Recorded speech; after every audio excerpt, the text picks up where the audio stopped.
Հայ-թուրքական հարաբերությունների կարգավորման իմիտացիա թուրքագետների, փորձագետների գնահատականն է, հատկապես վերջին տարիներին բանագնացների ֆորմատով հայտարարությունները հենց դրա մասին են վկայում։ Բազմաթիվ անգամ խոսք է գնացել օրինականի պատմական կամրջի նորոգման մասին, ինչը չունի լոգիստիկ, սակայն ունի սիմվոլիկ նշանակություն։ Թուրքերը լավ են տիրապետում հայ ժողովրդի վրա ազդելու տեխնոլոգիաներին, հատկապես էմոցիոնալ առումով։ Այդ մասին խոսվել է հայ-թուրքական կարգավորման նախորդ գրեթե բոլոր փուլերի ժամանակ, երբ որ ակտիվացել է հայ-թուրքական շփումները, լինեն դա 90-ականներին, 2000-ականներին, թե 2010-ականներին, անպայմանորեն անի պատմական կամուրջի վերանորոգման հարցը որպես սիմվոլիկ հայլ եկել է օրակարգ։ Թուրքիայի փոխնախագահը ըստ թուրքագետի ինչ-որ դրական մեսիջ պետք է չէ հաղորդեր Երևանում եվրոպացի չինովնիկների ներկայության ընթացքում, եւ ահա Անիի պատմական կամրջի համատեղ վերականգնման մասին արձանագրությունը փոխնախագահը չէր կարող դատարկաձեռն գալ Հայաստան։ Այս ամենը կարող է ամփոփվել մեկ բառակապակցության կամ ասացվածքի մեջ՝ լեռը մուգ ծնեց։ Վստահաբար թուրքական իշխանությունները փորձելու են ամեն ինչ անել, դրական մեսիջներ հղել հայկական հանրության որոշակի շրջանակներին, մոլորեցնելով նրանց, որ ահա դրական քայլեր են արվում։ Նույնիսկ մասնագետ էլ պետք չի լիներ, որպեսզի նայենք մի փոքր խորք եւ տեսնենք, որ դրանք իմիտացիոն քայլեր են, դրանք ոչ մի բան չտվող քայլեր են եւ թուրքական հաշվարկը հետեւյալն է. նրանք կանեն ժեստեր, ռևերանսներ կամ դրական մեսիջներ Հայաստանի ընտրություններին ընդառաջ, միայն այնքան, ինչքան որ չի վնասի իրենց խորքային քաղաքականության։ Ահա, այսպիսին է թուրքական դիվանագիտությունը, երբ Էրդողանի փոքր եղբայր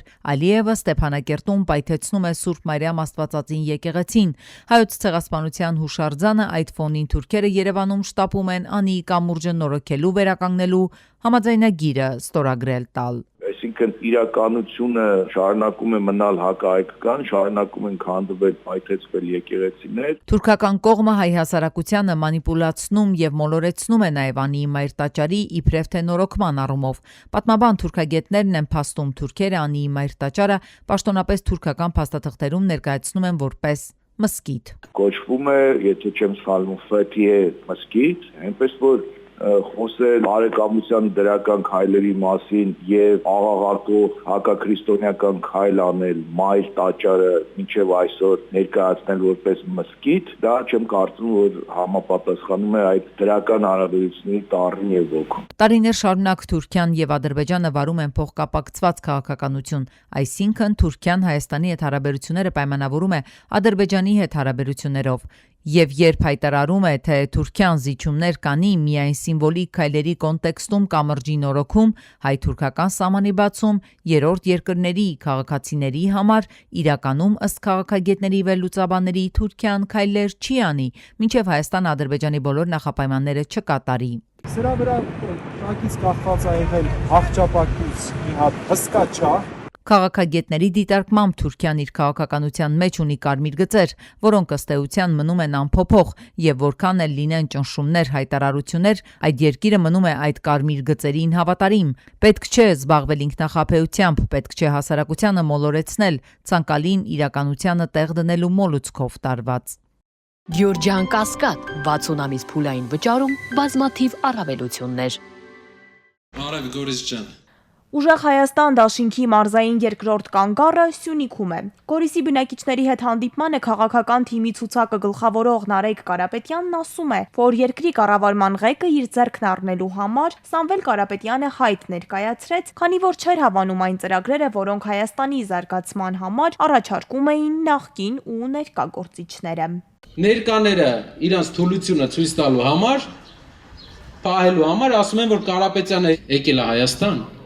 8 ամիս KGB-ի 8 քառակուսի մետրանոց մեկուսարանում նստել է պրինցիպիալ, վերջում ընտրությունը հաղթելու է ու ձայները տա ուրիշի։ Ժողովուրդ, Սամվել Կարապետյանը այս ամբողջ process-ի մեջ ոնց որ պրինցիպիալ մտել է, տենց է մինչև վերջ գնալու է ու ինքն է լինելու մեր երկրի մյուս առաջնորդը, եթե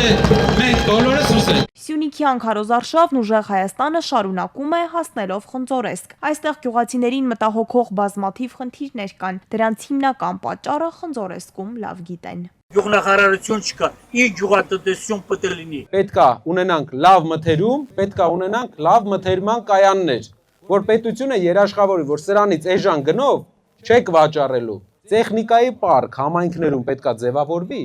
որը տրվի անհատույց օգտագործման։ Մինչև քաղաքական թիմը մարզային քարոզչության է ուժեղ Հայաստան դաշինքի վարչապետի թեկնածու Սամվել Կարապետյանը, որը տնային կալանքում է, իր առանձնատանը ընդունում է ամենայն հայոց կաթողիկոսին։ Կարեգին II Սուրբ Էջմիածնի օրհնությունն է բերել նրան, բարեմաղթել տոկունությամբ եւ հավատով դիմագրավել առկա դժվարություններին ու փորձություններին։ Վերադարձ Սյունիք, Նարեկ Կարապետյանը Թրամփի երթուղում է։ Հենց այստեղից է բացատրում, թե ինչու է մեր երկրին անհրաժեշտ երաշխավորված խաղաղություն, որն էլ առաջարկում են ընտրողին։ Սա թրիփն է։ Իսկ գիտեք սա ինչ է։ Սա արդեն Պարսկաստանն է։ Պատկերացեք մի իրավիճակ, եւ ամերիկյան ընկերությունը կլինի այստեղ, իսկ պարսկական զինված ուժերը այստեղ։ Վերջի 1-2 ամսվա ընթացքում մենք տեսանք, որ Պարսկաստանը հարված հասցրեց ամերիկյան ռազմաբազաներին Իրաքում, Դուբայում, Աբու Դաբիում, Քաթարում։ Ինչ կլինի ապագայում, եթե նրանց հարաբերությունները սրվեն եւ այստեղ լինի միայն ամերիկյան ընկերություն։ Ուժեղ Հայաստանը չի պատրաստվում Վաշինգտոնյան համաձայնություններից հետ կանչել հայկական ստորագրությունը։ Առաջարկում են պարզապես լավարկել այն, ավելի մոտեցնել հայկական շահերին։ Թմրամիջոցների վաճառքի համար ավելի ծանր պատիժներ են սահմանվելու։ Խորհրդարանում քննարկվեց քրեական օրենսգրքում փոփոխությունների նախագիծը, ըստ որի կտրուկ խստացվելու է պայքարը թմրամիջոցների ապօրինի շրջանառության դեմ։ Խոշոր չափի թմրամիջոց վաճառելու դեպքում առաջարկվում է մինչև 10 տարվա ազատազրկում։ Եթե թմրանյութը վաճառվում է անչափահասներին, պատիժը հասնելու է 15 տարվա։ Տելեգրամ ալիքների միջոցով իրականացվող վաճառքի դեպքում գործող 3-ից 6 տարվա փոխարեն սահմանվելու է 5-ից 10 տարի պատժաչափ։ Բացի այդ, սեփական օգտագործման համար փոքր չափերով թմրամիջոց պահելու դեպքում ևս տուգանքները կրկնապատկվելու են, հասնելով մինչև 1.600.000 դրամի։ Հիմա որ առավոտից 15 տարի, հիմա մի տարուց այս դահլիճում 2 տարուց այս հարցը քննարկելուց, ինչ մենք կկարողանանք ասել, քանի հոգի դատված կլինի, օրինակ 8 տարի ազատազրկում Telegram-ով թմրանյութ տարածելու եւ այլնի համար։ Ես հարցը այդպես եմ հասկանում։ Պատիժը պետք է խստացվի, երբ այն բավարար չի, իսկ այն բավարար լինել չլինելու հանգամանքը մենք կարող ենք տեսնել միայն դատավճիռների թվով։ Եվ նայում ենք մեր այլ երկրների փորձը, որտեղ պատիժը անհամեմատ ավելի խիստ է, օրինակ Սինգապուրում կամ Արաբական Միացյալ Էմիրություններում, որտեղ միջև անգամ մահապատիժը նախատեսվում, տեսնում ենք, որ պատիժների խստացմամբ հանցագործությունների թիվը հասել է գրեթե 0-ի եւ շատ է նվազել։ Իշխանական խմբակցությունից մտավախություն հայտնեցին, որ թմրանյութերի շրջանառության համար սահմանված պատժաչափերի խստացման հետևանքով կարող են առաջանալ այլ ռիսկեր, օրինակ կոռուպցիոն։ Իրավապահները կարող են պահանջել կաշառք թմրավաճառներից, նրանց ավելի մեղմ պատիժ սահմանող արարք վերագրելու համար։ Օրենքի փոփոխության հեղինակն իր հերթին քննչական պատշաճ աշխատանքը կասկածի տակ դնող վիճակագրություն է ներկայացնում։ 2023 թվականին տվյալ հանցագործությունների տարվա ընթացքում գրանցվել է հանցագործության 4556 դեպք, որոնցից դատարան է գնացել մեղադրական եզրակացությամբ 940-ը։ Այսինքն մոտ 20%-ն գործերի, որոնք մեղադրականով գնացել է դատարան, բայց քանիսն են դատվել արդյունքում մենք չգիտենք։ Ներմուծում արտադրություն։ Շատ ավելի շատ կենտրոնացրել ենք ռեսուրսը այս երկու շղթայի վրա, որպեսզի հետագայում մանր չափերով շրջանառությունը անչափահասների կամ երիտասարդների շրջանում հնարավորություն չունենա տեղի ունենալ, եւ սա 80%-ով ավելին է, քան 2024 թվականի տվյալներն են։ Իրավապահները նախորդ տարվա ընթացքում 700 կիլոգրամից ավելի թմրանյութ են դուրս բերել շրջանառությունից։ Սա բավականին լավ արդյունք է համարվում, սակայն միևնույն ժամանակ անհրաժեշտ է ֆիքսել, որ էականորեն աճել է նաև թմրանյութերի շրջանառությունն ու դրանում ներգրաված անձանց թիվը։ Սա է նաև պատճառը, որ այդ հանցանքի համար պատժի խստացումը դարձել է օրվա պահանջ։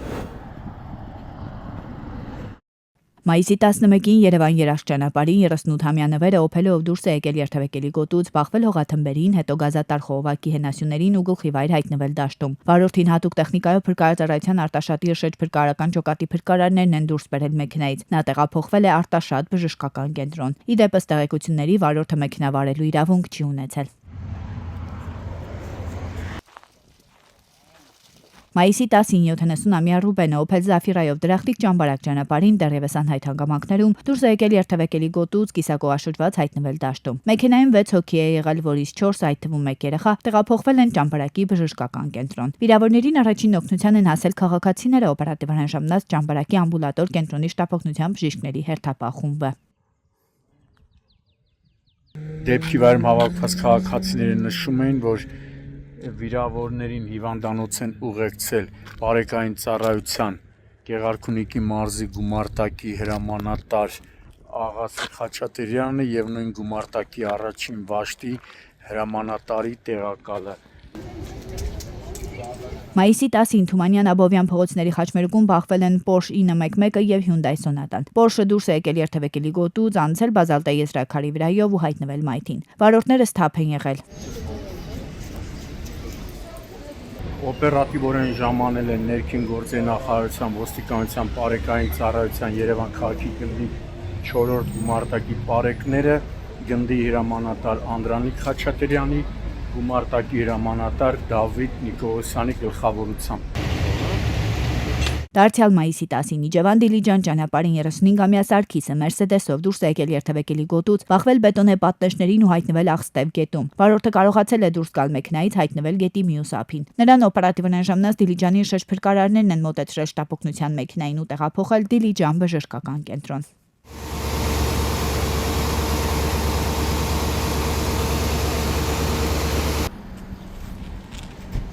Մայիսի 9-ին Տիգրանյան եւ Ադոնց փողոցների խաչմերուկում 37-ամյա Լիլիթը Toyota Corolla-ով դուրս է եկել երթևեկելի գոտուց, հայտնվել մայթին, վրայերթի ենթարկել հետիոտնին ու բախվել խանութի ապակեցուցափեղկին։ Վրայերթի ենթարկված նովս դեպքի վայրում հավաքվածների երեխա է, տեղափոխվել է Ուիգմոր բժշկական կենտրոն։ Իսկ մեքենայի մեկ ուղևոր Քանաքերձեր Թում բժշկական կենտրոն։ Հավաքվածների խոսքով վթարի մեղավորը մեկ այլ մեքենայի վարորդ է եղել, վթարային վիճակ ստեղծելուց հետո հեռացել է։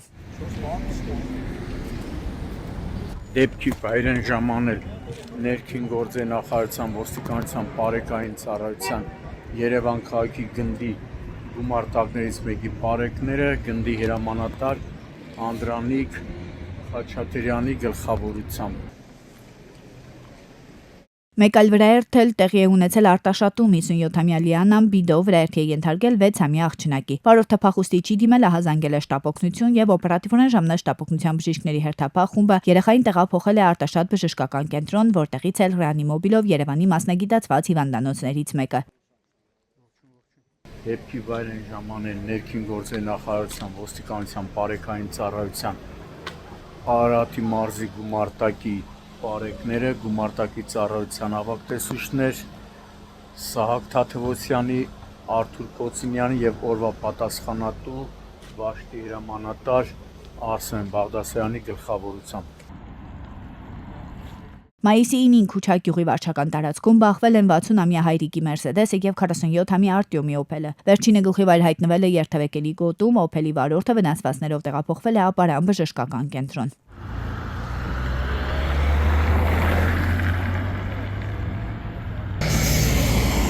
Մայիսի 9-ին Արտաշավան գյուղի խաչմերուկում բախվել են 61-ամյա Գրիգորի Վազ 2107-ը եւ 22-ամյա Տիգրանի Ford Fusion-ը։ Վերջինը դուրս է եկել երթևեկելի գոտուց, բախվել քարերին, հետո գովազդային երկաթե վահանակներին ու կոտրել դրանք։ Վարորդները սթափ են եղել։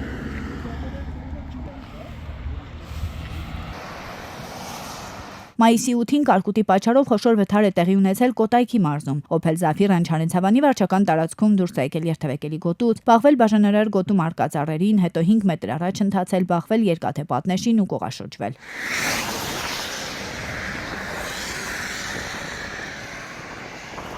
Օպերատիվորեն ժամանել են ներքին գործերի նախարարության ոստիկանության բարեկային ծառայության Կոտայքի մարզի գումարտակի բարեկները, գումարտակի հրամանատար Ալբերտ Մարտիրոսյանի, գումարտակի հրամանատարի տեղակալ Վահագն Կարապետյանի, գումարտակի ծառայության ավագ տեսուչ օրվա պատասխանատու Արտակ Ասատրյանի գլխավորությամբ։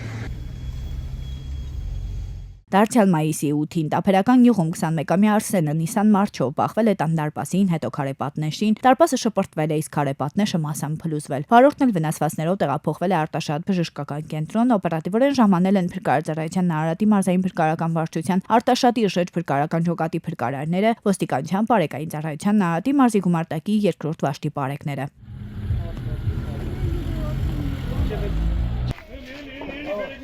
Եվ մայիսի 11-ին նորարեշ 14-րդ փողոցի տներից մեկի տանիքից կրակ ու ծուխ է նկատվել։ Բնակիչների եւ հրշեջների շնորհիվ կանխվել է կրակի տարածումը հարևան տներ։ Ընդհանուր առմամբ կրակը բռնկվել էր նշված փողոցի գրեթե 5 տանիքում, ընդհանուր մոտ 600 քառակուսի մետր տարածքով։ Կրակը մեկուսացվել է, հետո մարվել, պարզվել է, որ տները գազաֆիկացված չեն, հետևաբար հրտեհը գազի հետ առնչություն չունի։ Տեղում հերթապահություն է իրականացրել Երևանի շտապօգնության բժիշկների հերթապահ խումբը։